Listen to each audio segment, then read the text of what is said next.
Come, Holy Ghost, fill the hearts of thy faithful and kindle in them the fire of thy love. Send forth thy Spirit, and they shall be created. Thou shalt renew the face of the earth. Let us pray.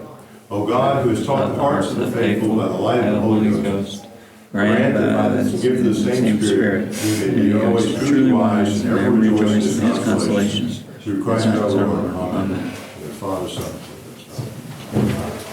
Well, we've had the Christmas and New Year's break, so we're going to come back into this. Today is January 13th, 2012. 13. It is the 13th? No, 2013. 2013. There you go, okay. We'll see how far behind I am. And we'll have to do a lot of catching up mentally to get in with the new year, I guess.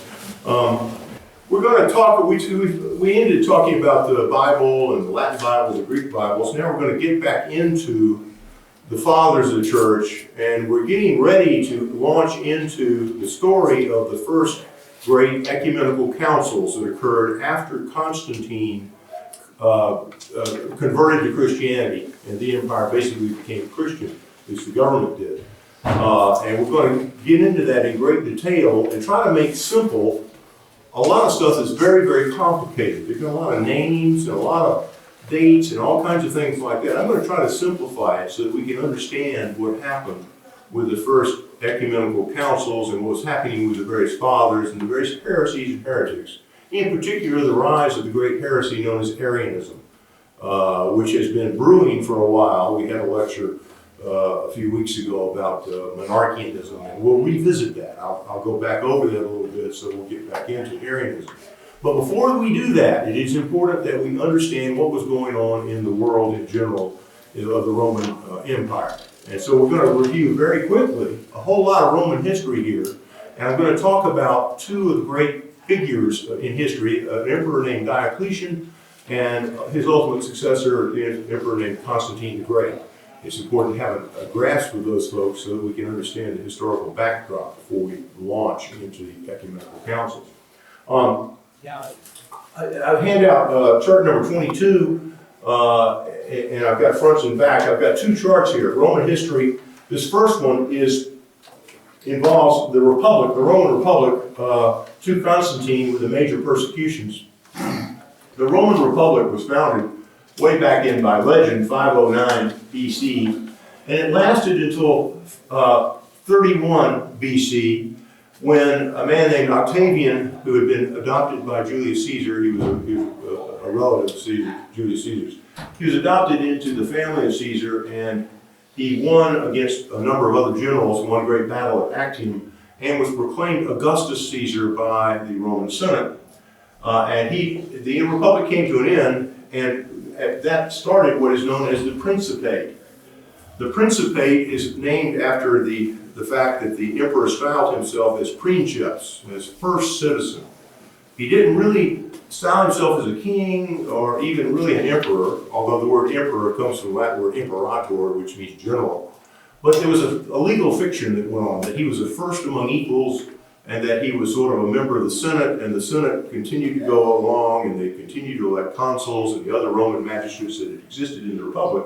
But it was all fiction, and everyone knew that the princeps, from which we get our word prince, the princeps, the first man, was in fact the emperor. So we talk about these people being Roman emperors, but there was a legal fiction that went on through this time from 31 BC all the way down to AD 284, that the emperor was just the first among equals. And so you had a series of events that went on from 31 BC to AD 68, the family known as the Julio-Claudians reigned. That was Augustus and his family through his wife Livia and her family. They were Claudians, and you had emperors such as Tiberius and Caligula and Claudius, and ultimately Nero. And Nero was assassinated in AD 68, and that the Julio-Claudian line came to an end. In 68 was the Civil War. It was the year of the four emperors. Four generals were proclaimed emperor. They fought each other out. And ultimately, a man named Vespasian, Titus Flavius Vespasian, became emperor. He is started the Flavian dynasty, which lasted from 69 to 96. One of his sons was Titus, the Emperor Titus, who as a soldier, captured Jerusalem and destroyed Jerusalem in AD 70. His other son, Domitian, reigned and turned into sort of a bloodthirsty tyrant, and he was overthrown. And then there was a long period of relative peace and tranquility from 96 to 180. It was almost 90 years or so, were known as the adoptive emperors. These included such emperors as Nerva and Trajan and Hadrian and Antoninus Pius and Marcus Aurelius. They were soldiers, but they also, what they would do is train their successor, and they would adopt the successor. It wouldn't be a family member. They would train people to be professional emperors, and they would raise them up so that they had a successor, and the succession was planned. And many of these emperors were interested in philosophy. Marcus Aurelius was one of the great ancient philosophers. And he, in terms of administration of the empire, is sort of the golden age. These emperors ruled with wisdom and efficiency. And except for the fact that they would persecute Christians, there was relatively little bloodshed in terms of what had gone before. Well, Marcus Aurelius had a son named Commodus, and he decided to teach Commodus to be the emperor so that his son could follow him. So he went away from the adoptive emperor idea, and his son Commodus was going to succeed him, and he did succeed him. Unfortunately, Commodus turned out to be one of the most bloodthirsty tyrants in history. He was homeschooled, he was taught, he was groomed, he was trained to be emperor, and it all went for naught. Which should be some solace for all of us homeschoolers here. That is, if somebody turns out not so great, it's maybe not your fault. The ancient Greeks, Plato and Socrates, believed that virtue was a grace, and that it really is not clear that it could be taught. In other words, you can't teach somebody to be virtuous, it's to kind of come to them. You can teach all the good things, and they may not be good people. It may just not happen. And Commodus did that, and it descended into chaos. After that, from 180 to 193, a series of bad times with Commodus and his immediate successors. And then a soldier from Syria, Septimius Severus, became emperor and sort of imposed an iron fist on the empire and set up the Severan dynasty, which lasted from 193 to 235. Septimius Severus was a soldier and a man of discipline. Unfortunately, his sons and grandsons were dissolute, and some of the worst emperors ever came in the Severan line, and there's all kinds of just terrible things that went on that you can read about at your leisure. The Severans ended when the last Severan, Alexander Severus, was murdered, and from 235 to 284, there was a time of extreme chaos. This was a period where a general after general after general was proclaimed emperor, or proclaimed himself emperor, and they would battle it out with the other aspirants to the imperial dignity, and it was basically a continuous state of war. There were, in this period, there were 21 official emperors, and maybe another 20 generals that got proclaimed emperor, and of that entire group, one of them died of natural causes, died of the plague. Many of them were murdered, many of them were forced to commit suicide, others were killed in battle. One of them, Valerian, was captured by the Persians, and the Persian king used him thereafter as a footstool to mount his horse. He had the Roman emperor kneel down and use it to mount the horse, and when Valerian died, he had him skinned, and the skin of Valerian was held in the palace in Persia. So while there was political chaos, there was also economic chaos. The society was breaking down. There was massive inflation. Every time someone was claimed emperor, he had to give the soldiers money, and what they did was they just debased the currency. So the economy basically collapsed. There was widespread plagues and famine, and society was turned upside down, and it was just a terrible, terrible time of extreme chaos. This was a period also when the church was growing, and we talked about people like Origen and Cyprian and other important church fathers who were dealing with the church affairs during this time. This ended in 284.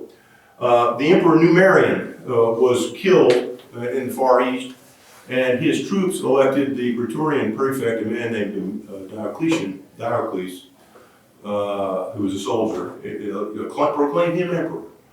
And he was a man of humble origin, like a lot of these folks, these generals who were emperors. He was born in what is now Serbo-Croatia, Yugoslavia, and he spent the life as a soldier. And he was one of the great, one of the most significant figures in world history that's ever lived. It turned out that he brought an end to the chaos. Through his talents as a soldier and as administrator and as an autocrat, he imposed order and was able to change things so that they stopped having the extreme chaos. He initiated what's been referred to as the Dominate, which lasted from his accession in 284 to 1453 with the fall of Constantinople to the Muslims. The Dominate is different from the Principate because the Dominate, the emperor was the Dominus, the Lord. And basically, there was no pretense about being a first citizen. He was the absolute autocratic power. He had a court, and the court procedure was like an oriental, semi-divine king. People would bow down, they would do acclamations. He was given all the honors as though he were an actual god. He had power of life and death over everybody. His word was law, whatever he said went. And in a way, you can see, because of the chaos that went before, it was deemed appropriate that the emperor be this extremely powerful person who imposed order everywhere. He did a lot of very interesting things, Diocletian did. He set up what's called the Tetrarchy. Afterward, it wasn't called that then, but later scholars have referred to it as the Tetrarchy. He thought the empire was too big to govern. And so by one man. So what he did is he divided the world in two, east and west. And I passed out a map here. And you can see on the western side they speak Latin. On the eastern side they speak Greek. And the Greek side is where most of the civilization was and had been. It has Egypt and Greece and Macedonia and Asia Minor. And in pink, I set out the five great cities of the church, the patriarchates. In the east, there's Alexandria, Jerusalem, Antioch, and there's Constantinople. It didn't exist yet, but it's going to come. It was created later. And then in the west, there's Rome. Well, Diocletian divided the empire, and he said, look, you're going to call me, my title is Augustus. This is a title of a senior emperor. And he appointed another soldier to be co-Augustus, a man named Maximian. He was a co-Augustus, and he was given rule over the West. And Diocletian divided it further. He gave each of the Augusti, each of the two senior emperors, a junior emperor. He called them Caesars. And in the east, he called his Caesar, he appointed a man named Galerius. And in the west, he appointed as Maximian's Caesar a man named Constantius Chlorus, a very, very famous person, was appointed Caesar in the west. And so the title of the junior emperor became Caesar. It's an interesting thing. It's a family name from Julius Caesar, the family going way back. And from there on, it became a title. And it had been earlier a title, Caesar. We pay taxes to Caesar.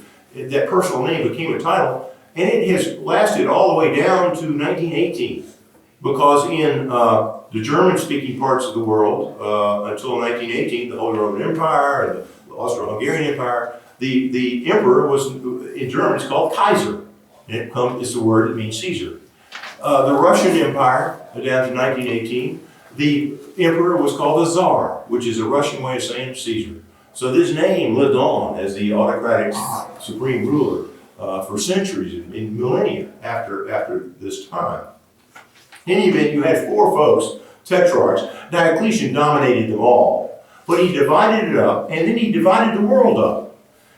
He divided administratively the empire into a bunch of little provinces, and then he put provinces together into a new administrative unit that sat on top of the provinces. And he called those dioceses. And the leader of a province was a governor. The leader of a diocese was a vicar, a vicarius. And the dioceses were then grouped into 4 great prefectures, which were ruled by a praetorian prefect. And that was the civil administration of the empire that Diocletian did over. And our diocese obviously was adopted by the church soon after the conversion of Constantine. And so we have dioceses. And that's an old word. It was used by Diocletian to set up the administration. He reorganized the army. And also, I put on this map, there are 4 places marked in yellow. That's where the 4 emperors, the 2 senior emperors and the 2 junior emperors, that's where they had their headquarters. You'll see in the east, the main headquarters was in a place called Nicomedia. Remember, this is before Constantinople existed. That was where the palace of Diocletian was. That was where he and his army was. And they were there so they could get and fight the Persians, who were the main problem in the east. A little further west is a place called Sirmium. It's now in West Serbia, and there was Galerius' headquarters. Then over in Italy, Milan was the headquarters of the emperor of the Augustus of the West, at that time Maximian. And then up in France, in what is actually now Germany, Treves, which is the modern city of Trier, was where the junior Caesar, the junior emperor, was stationed. The emperors and their armies were on these frontier towns because of 2 factors. One, they had barbarians that they had to fight. They were streaming in, and so they needed to be there to fight the barbarians. But perhaps more importantly, they stayed with their troops. And the reason they stayed with their troops is they didn't want revolts to break out. If they weren't with the troops might proclaim some other leader emperor, and you'd go back to the time of extreme chaos. So they kept a very tight rein over their troops, and they stayed with them. As a result of this, none of them lived in Rome.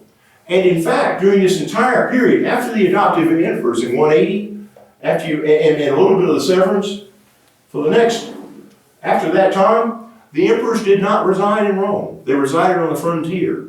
And they never went back to Rome. Ultimately, Constantine sets up Constantinople, and the eastern emperors were there. And the western emperors always stayed on the frontier, usually in Milan, or up in Trier, or in Britain, or in other places where they could be with their troops. The emperors did not visit Rome did not reside in Rome from thereafter. Diocletian, in his long reign, it said he visited Rome only on 2 occasions. This is very interesting. Rome, as a result of all this, declined in political importance. The imperial court wasn't there, the emperor wasn't there. There was a senate, but they were useless. It didn't do anything. And so it had no political influence. The political power was in these other cities, particularly in Nicomedia and ultimately Constantinople. The courts were there, the troops were there, the armies were there, and Rome became a backwater. And it was a backwater, actually, for thousands of years after this. Politically, militarily, economically. It was not until the unification of Italy, really, that it became even somewhat more important. Now the Italian government is there, but that's a modern development. As it became a political backwater, though, its religious importance increased. The first man of Rome was no longer the emperor. The first man of Rome became the Bishop of Rome, the Pope.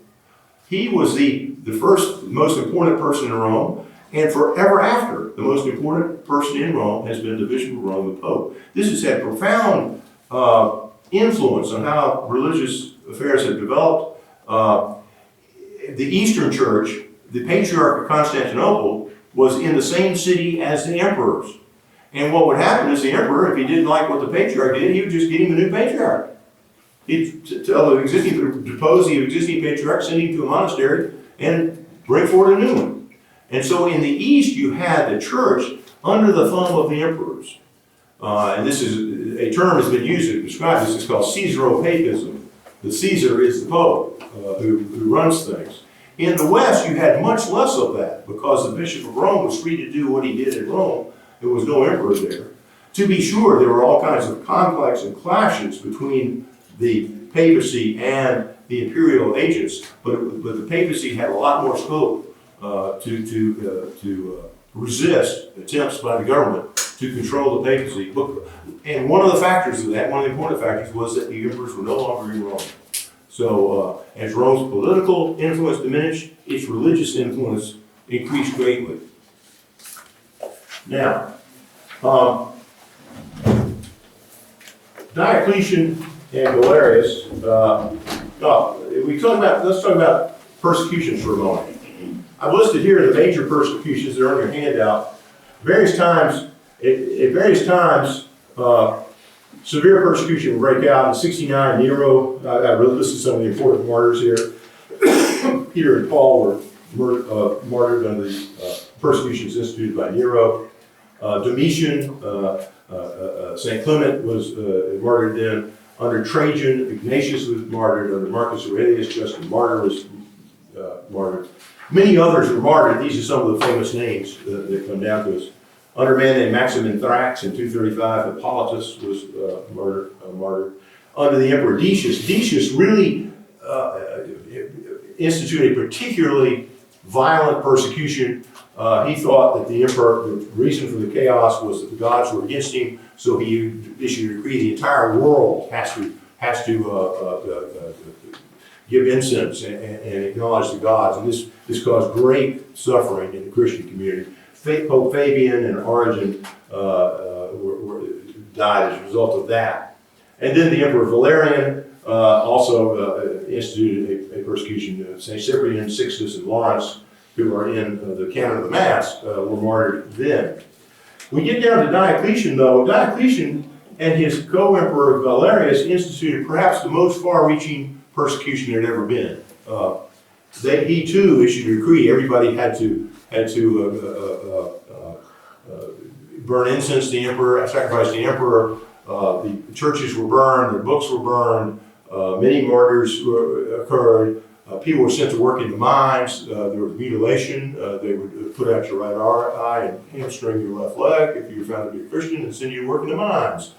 And it was a time of great persecution. And it was so great, it's an interesting thing. For a couple of centuries thereafter, Christians gave datings from the Diocletianic era, and they would count 284 as the year 1. And so when they're talking about church history, they would talk, oh, this was 58 years in the Diocletianic era. And it wasn't until a couple of centuries later that a monk named Dionysius Exiguus said it's not good to have our dates based upon this persecutor. And so he came up with the BC AD system, basically. It took a long time for that to take, but he is the first person to come up with that. But Diocletian was he was a terrible figure for the church, but he was so important that the church dated things after him. Okay, we have the Tetrarchy, and we have Diocletian and Maximian as Augusti, the senior emperors, and Constantius Chlorus and Galerius as the junior emperors, the Caesars. A strange thing happened in 305, unprecedented, perhaps in all history. In 305, Diocletian got ill, and he decided he would retire as emperor. This was absolutely unheard of. But he was such a strong personality, he retired, and he made Maximian retire too. Maximian was Augustus. He didn't want to retire. Diocletian, you're retiring too. And we're going to have two successors. My successor in the east is going to be Galerius. He's now the senior emperor of the Augustus. And in the west, Constantius Chlorus is now the Augustus. And Diocletian retired to his palace in a place called Split on the coast of Croatia. You can visit it today. You can see the palace of Diocletian. He lived there another, maybe 8 years or so. And he occupied himself by growing prize cabbages. He would enter them apparently in contests. Okay. And pity the farmer who is trying to enter these contests, and his rival is the Emperor Diocletian. You don't have a chance. But word has it that the cabbages were remarkably good, and Diocletian died a natural death. This is astonishing. This never happened before. Once you got emperor, you either killed all your rivals or you were going to be killed, and ultimately you would be killed. That had been the history. And Diocletian was able to pull off his retirement and control his successors, which is just an incredible thing. Very important, though. In the West, he appointed Constantius Chlorus. Constantius Chlorus was also sort of a peasant soldier, probably from around Serbia, like a lot of these generals were. An interesting thing, it's not clear what religion Constantius Chlorus was. Probably he was a follower of a newfangled religion called Religion of Sol Invictus, the unconquered sun, which had some better things than paganism because it was sort of a monotheistic thing. There's one God and it's associated with the sun and the unconquered sun. We know some of his children. One of his children was Constantine. Constantius Chlorus had a relationship with a woman named Helena. Not clear whether he was married to her. And they had a son, though, named Constantine. Helena ultimately becomes Saint Helena in our tradition. He put her aside, Constantius Chlorus did, and married other women after that. But one of his children he named Anastasia, a daughter. And Anastasia is Greek for the resurrection. So there's some possibility that he'd been influenced by Christianity, which may explain his son, Constantine I's, conversion to Christianity much later. In any event, Diocletian retires and appoints Galerius and Constantius Chlorus as Augusti, and he appoints as Caesars in the east a man named Maximin Daia, and in the west a man named Severus. Well, this causes great heartburn. Why?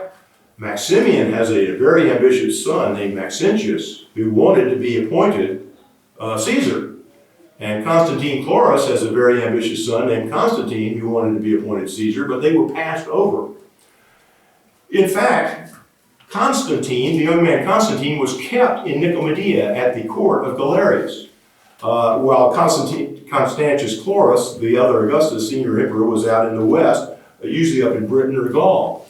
And Constantine was kept in Nicomedia in the east, kind of as a hostage, so that Constantius Chlorus, if he tried to take control of the whole empire, well, his son could be used as a pawn, perhaps killed, threatened with death, to keep Constantius Chlorus in line. And Galerius was a very cruel man, and there's a legend that Constantine wanted to leave the court and go join his father, and Galerius got too much wine, he got in his cup, said, yeah, it's okay, you can go, in a moment of weakness. And so Constantine takes off, and what he does is he gets on the fastest horse he can and rides to a relay station. In those days, the fastest way you could go is ride a horse very hard. The horse almost drops of exhaustion, but you come to a relay station where they have other horses. Fresh horses. You get on a fresh horse, you go to the next one.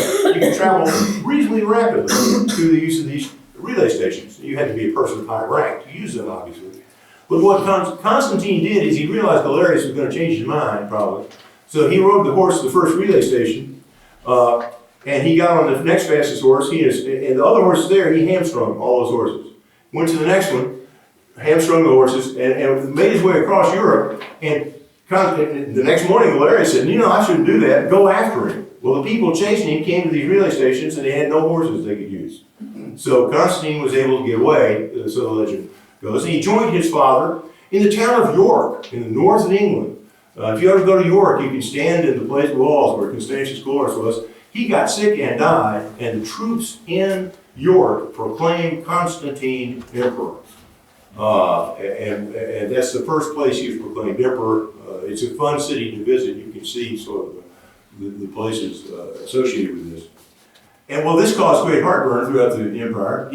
Constantine wasn't a Caesar, wasn't supposed to be emperor. Well, Maxentius also got himself proclaimed emperor, the son of Maximian. And Constantine, to further his career, put aside an early wife and married the daughter of Maximian, the sister of Maxentius. See, it's hard to keep up with these names. So do the best you can. But so he had his brother-in-law was Maxentius. They then jockeyed for world power. They murdered the Caesars. They were killed. Severus, Maximin Daia was killed in the east. Constantine and Maxentius ultimately fought for control, and Constantine defeated Maxentius, and he was named Augustus by the troops from 306. He was Augustus from 306 to 337, and ultimately, when he defeated a co-emperor named Licinius, From 324 to 337, he was sole Augustus of the entire world. You over here, if you turn over your handout on the back, here are the highlights of Constantine. We have Diocletian up here in Constantine. At the Battle of the Milvian Bridge in 312, one of the most famous turning points in history, he defeated Maxentius just outside Rome. Maxentius was killed, and Constantine became the sole possessor of power in the West.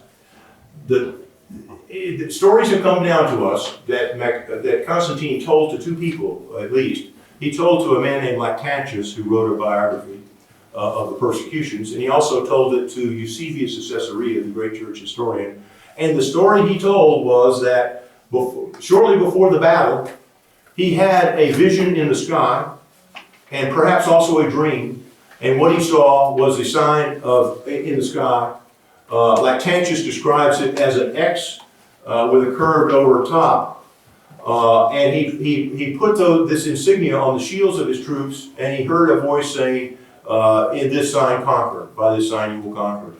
And so at the Battle of the Milvian Bridge, they had this sign on the shields, and he was able to conquer by that.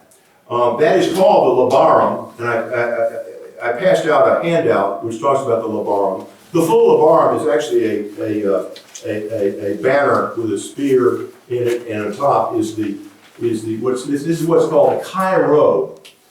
Chi Rho is Greek. The X is a CH and the Rho is an R, and it's the abbreviation is a nomina sacra for our Lord Jesus Christ. It's Christos in Greek, so his name is on there. On the Labarum. It's unclear whether Constantine converted to Christianity. In fact, he didn't convert probably at that time. His coinage still got issued, and I've got some coins here, and it talks about how he's a friend of the soul of the unconquered son, Sol Invicti Comiti. But you can see on some of his coinage he has a stamp, the Labarum. You can see the Chi Rho on top of the vexilla, the banner that was used as the imperial standard. I've got one other thing. I didn't make enough copies of these really to show, but a very amazing thing happened in 2007. People were digging in the Palatine Hill. I just pass this back. Pass one of these back that way. They found the imperial regalia, a Roman emperor's scepter, and what it is this is the scepter of Maxentius that he used at the Battle of the Milvian Bridge, and his followers buried it in the Palatine. It was found just a couple of years ago, and there's this, and his standards are all found, and he would hold it on a staff, and it would be a symbol of his power. Essentially, he's got a blue orb here for the globe. People think that the ancients thought the world was flat. This is not true. The Greeks knew it was around for a long time. And this is the orb of the world, showing his power over the world. There's amazing things. The only Roman imperial scepter that's come down to us is just found recently. This October, we had the 1,700th anniversary of the Battle of the Milvian Bridge. And we're coming up on a lot of anniversaries here that are important in history.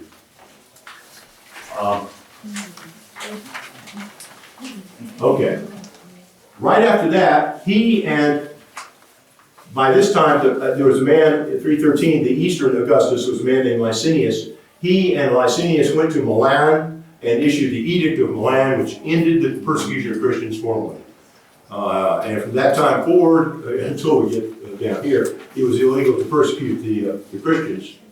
He did not convert the empire to Christianity. That had to wait till Theodosius in 381 basically made it illegal to be anything but a Christian in the empire. That happened then. But Constantine, through the Edict of Milan, ended the persecutions. He also donated land and money to form the great Roman basilicas. St. Saviour's at the Labarum, that was the Labarum Basilica. A basilica, it means a kingly place. It's a palace. Basileus is a Greek word for king and a Greek word for emperor. He gave these places to the church. And so St. John Lateran, originally known as St. Saviour. St. Peter's, he gave that part, that land to, that building. and the Basilica of St. Paul outside the wall, and founded many other churches around the empire. In 324, he defeated Licinius and became sole emperor. And then from 324 to 334, he did something remarkable. He founded a town called Constantinople, the New Rome. You can see that on your map. It was a little bitty sleepy town called Byzantium, and he went there and decided to create a new city. It's not clear what motivated him to do that. It's one of the mysteries of history, one of the huge turning points of history, because he founded this huge city, laid it out in sort of a rational fashion, had no pagan associations, no pagan temples. It had Christian churches from the get-go. It was a huge city, built walls around it, and referred to it as the New Rome, and moved the imperial capital there. And it stayed there until 1453. That was where the emperor of the Romans lived. That was where his court was. And it very soon became the most important city in the world. And for many, many, many centuries, it was by far the largest city, the most sophisticated city, the most wealthy city, and it outshone anything that existed in the West. Rome, as I said, had become a backwater, and the other capitals, Paris and London, and places like that, hardly were little villages compared to Constantinople. Very important thing that happened. And again, this allowed the Pope, the Bishop of Rome, latitude to actually exercise authority and jurisdiction in Rome and Italy and the West, because he wasn't under the thumb of the emperor and the emperor's court. He also called the Council of Nicaea. The reason for setting all this up is ultimately to talk about the Council of Nicaea, what led up to it, what the Arian heresy was about, and the church fathers were involved. We're going to get into that in detail, but you need to know this to understand. The emperor called the Council of Nicaea in 325. Later, we're going to talk about, that was the first ecumenical council. We're going to talk about the second ecumenical council in 381, called by Theodosius the Council of Constantinople. So those two councils are highlighted here. Some very strange things. Constantine had strange things throughout his life. In 326, one of his colleagues was his eldest son, Crispus, who had been his right-hand man. In 326, he had his son executed, and his wife, Fausta, he also had her executed. And he proclaimed the damnatio memoriae of them, that their names should be stricken from all records anywhere, and no one should ever mention them ever again. Many times that's happened through Roman history, and it's only very rarely been effective. In this case, it was effective. We don't know why. This is one of the great conundrums of history. What happened and what caused this? This really violent act to occur, and there's all kinds of speculation about it. What we do know is right after that, Helena, Constantine's mother, went on her pilgrimage. There's been speculation it was a reparation, perhaps, for these murders. She went to the Holy Land. She went to Jerusalem. She founded the major churches there. The Church of the Holy Sepulchre was founded by her. Constantine gave her all the money and support she could use at her whim. She found the true cross. There's the feast of the invention of the Holy Cross. Invention is a Latin word meaning finding, and St. Helena there found the true cross and brought various relics of that to the various churches. She came back to Rome. Helena actually lived in Rome for a good long time, and I think her sarcophagus, I believe, is in the Church of the Holy Cross in Rome, as are the relics she brought back from the true cross. Anyway, she went down to Mount St. Catherine's at Mount Sinai and founded the Chapel of Helen there at the Chapel of Burning Bush. And she went around the Holy Land founding churches. We're going to talk about this man, St. Athanasius, at length. Constantine supported his first exile and sent him into exile. He was a great opponent of the Arianism and a great supporter of Catholic Orthodoxy. And Constantine is never clear exactly how Christian he was and what his beliefs were. A lot of people in the court tended to be Arians, and a lot of people that surrounded him were Arians. He put off being baptized until 337 when he was on his deathbed, and he was baptized by a man named Eusebius of Nicomedia, the Bishop of Nicomedia, who was an Arian. But Constantine put off the baptism in the view that if he was going to commit sins, he was probably better to get baptized at the end rather than at the beginning, because he would lapse. The Arians did not believe in the Trinity, but they still baptized with the Trinitarian? Oh, yeah. See, the Arians thought they were the Catholics. So, yeah, they baptized. Yeah, they baptized the Trinitarian formula. Right. They believed in the Trinity, but not in the way Catholics believe in the Trinity. And we're going to get it, and we're going to spend 3 or 4 weeks getting into that and trying to make sense of it. After his death, there was a struggle. There was a bloodbath, as there usually is in Eastern courts. Relatives Constantine were all put to death, and a couple of strong sons emerged. One was Constantius II. There are several emperors in here. I've got some of the big ones. Constantius II was openly Arian and persecuted the Catholics. Then there was a man named Julian, and because of the bloodbath, he reverted to paganism. Grew a beard, like the old pagan emperors, and promoted paganism. And funny thing, he stopped persecuting the Catholics. The Catholics were being persecuted by the Arians, and the persecution ended when Julian came on the throne. Odd thing, Constantine was clean shaven. One of the first ones. The emperors before him all had beards. He was using something that had been put in the Republic by a general named Scipio Africanus, who felt that it was more Roman and military to be, short hair and clean shaven. And for a long time afterwards, all the emperors were clean shaven until we get a man named, I think it's Heraclius, who goes back with the beards. But in the West, the clergy is clean shaven. In the East, they all have beards. And it may have some relation to do with these styles that were being instituted by Constantine. Anyway, Julian dies and Valens becomes emperor. He's a virulent Arian. He is killed in a battle with the Goths at Hadrianople. And through an absolute miracle, providential miracle, a man from Spain, a general from Spain, Theodosius, is elected emperor, and he happens to be Catholic. And he calls the Council 381 of the Council of Constantinople, and it spells the beginning of the end for Arianism. It hangs around, it lingers for centuries thereafter. And in fact, I've been reading articles about how it's prevalent today, and we'll talk about that too. But as Catholic Orthodoxy was established by having a Catholic emperor. Let me see if there's anything else. Just a little thing. You see this IHS. Now, a lot of people think that means in hoc signo, in this by this sign you'll conquer. It came up many, many centuries later. That's not what that means.